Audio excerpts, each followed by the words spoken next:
So I've heard that quite a few of you have been interested in this wonderful Dreamland dragon, and for good reason, because Dreamland here is a dragon that is single element dream, and you know what that means? It means that you can easily breed for Morpheus, and I know that loads of people are looking to get Morpheus because he's a really nice breedable, but he's kind of difficult to breed without having a single element dream dragon, but now he is here. And so today I want to show you my full guide for the Freedom Island event. And so I did make this myself, and I've actually double checked this on Ditlep. But if you want to know where this guide is held, if you come into my Discord server, you'll see that in the DC event guide section, there is this new Grid Island guide here, and in it, it has the costs on the side, which we will go through in a moment. So if I go and open that up, it will open up this image file here, which it's kind of difficult to see because, you know, there's a lot of map to it. So instead, we're going to zoom in on the farthest left part for now. So for the Freedom Island grid, the total cost to get Dreamland is 22,430 currency. However, from resets alone, you can only get 12,600 currency. And actually, you know what a good, I guess, guide for this is if you ever want to check how much you can get from resets? It's actually Deet List here. You'll see it shows you how many grid coins you can get through the whole period of an event. So 12,600 grid coins is the max that you can get for logging in for every reset. But on top of that, we also have puzzle event currently on, and we're going to have a runner event on. So the total amount of currency that you can get purely from resets, puzzle, and runner is 21,600, which you'll see is actually not enough to get Dreamland himself, because we're still going to be off by just under 1,000. But if you can watch ads and you use this exact path here that is here, so here you'll see all the path is right there with that yellow line. It shows you the costs up to each dragon as well. So if you manage to do all of the puzzle event, all of the runner event, all of your resets, and you're watching ads, there's a pretty realistic chance that you can get your hands on this brand new dream element only dragon. But again, you have to be doing everything in runner, everything in puzzle, and every single reset. You can't miss any. And you have to be watching ads. I think we do have some starting currency as well in this event, but to be honest, I don't remember what it is, so I haven't included that. So think about my little guide as a worst case scenario. But in terms of the actual map itself, I did double check this on Ditlep as well, and usually their interactive maps don't work, but this time, the one that I've made on Ditlep actually does work. So maybe you can do it yourself if you need to, and then if you come to the same cost that I've come to, then great, that's fantastic. The other thing that we have on the Grid Island map is, of course, the Insignias as well. And so from the Dreamland dragon up to the Insignias, it's going to be an extra 2,600. So say you get super lucky on ads, maybe you'll have a chance of getting the Insignias, or if you're a pay-to-win player that gets extra currency, you should be able to get the Insignias. But grand total, the total cost, including Insignias, is 25,030. So, assuming that all of those numbers are correct and nothing is skewed, that is what you should expect. So Dreamland should be doable just if you've got ads and, you know, if we include a bit of starting currency, which again, I can't remember how much it is, but that is the guide. So again, if you want to check it out, you can go into my Discord server and download this map and take a look at it. Make sure you're going on the right paths if you need to. But this is actually identical to the Kanga event, if you remember that one. And so the Grid Island events tend to be pretty much identical to each other. So once you've got a map going, that's pretty much it. It's all decided. But of course, on top of your boy Dreamland, we also have the other dragons available in this event. But not everyone is going to be going for Dreamland because we have these freedom chests in this event. And it is going to be difficult to decide between whether you want to go for the freedom chests or whether you want to go for Dreamland, because the collection is honestly not too bad. The collection itself, you'll see I've already finished one of them, but we've got Joker Orbs, we've got 100 Joker Orbs in this one, including a mythical egg chest, so that is really quite good. And then if you manage to get this one, that is a vampire egg, 200 legendary jokers and tons of perks. But I imagine that this Celebrate Differences part of the Forge of Freedom collection is probably going to be very difficult to hit because that is a lot of rewards for that. So basically, while you're doing this grid event, you need to decide whether you are going to go for this vampire egg chest, because that would be the ultimate goal, getting this one. So 30 of the special freedom seeds and 4 of the utopian potions. Or are you going to exclusively go for Dreamland? Which one do you, I guess, want more? Of course, the legendary jokers and the vampire egg is incredibly tempting, but you can only get one of them. You can't get both Dreamland and the collection, because instead of going for Dreamland, what you would do is you would just spend as much currency as you possibly collect on going for these freedom chests. So rather than using the guide map, you would just walk over to the freedom chest instead. So like this one, obviously you'd have to go up and click that one. This one you'd go down there and then you can go up and go over. But you don't need a guide for the freedom chest because it's pretty obvious. You just walk over the tiles to get to the freedom chest. So that's the reason why you don't really need a specific guide for the freedom chests themselves.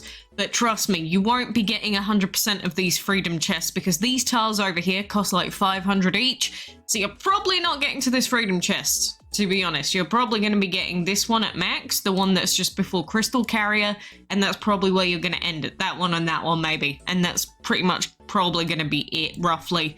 After that, it becomes incredibly expensive, so you'd have to be exclusively going for Dreamland if you want to get that far in the event, free to play that is. So, I do think that both Dreamland and the collection are both really good things to go for, so it is your choice as to which one you should go for. I know I say that a lot, but Forge of Freedom's collection is pretty damn good if you're trying to empower a legendary. Like, that is just a free 300 legendary jokers and a vamp egg.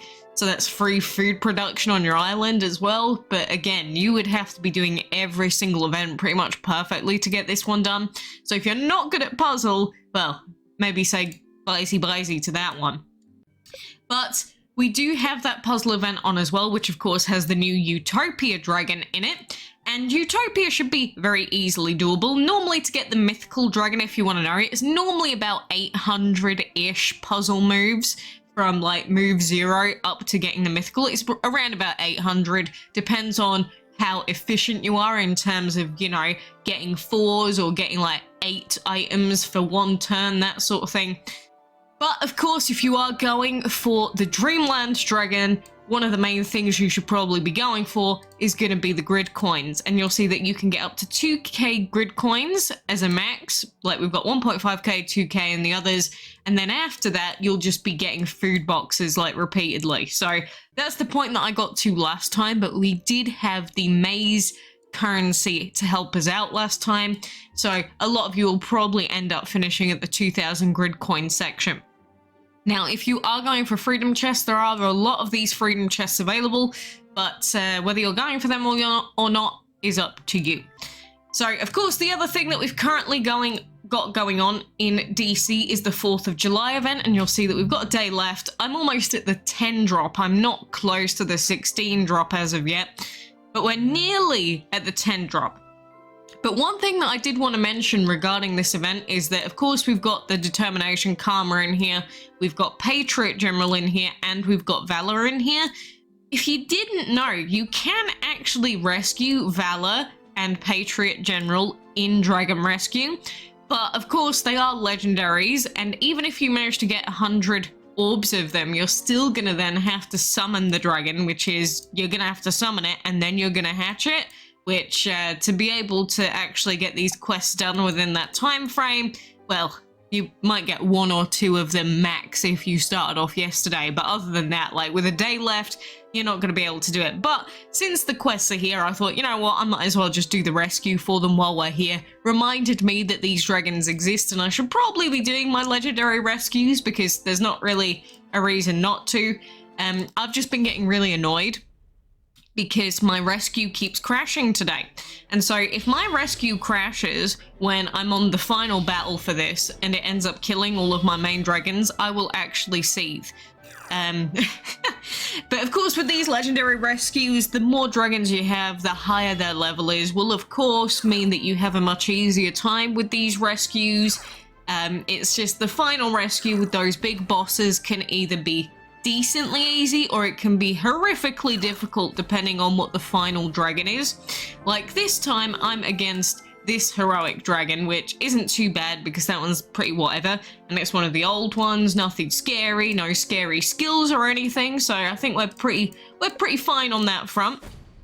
But you can come against some really scary dragons in rescues, like you can go against the Walking Dead dragons and stuff like that in rescues, and they are a pain to deal with. They really are, especially if it's the one that heals up. Man, you need to only be putting in your strongest dragons in for that fight, otherwise you are going to have a bad time.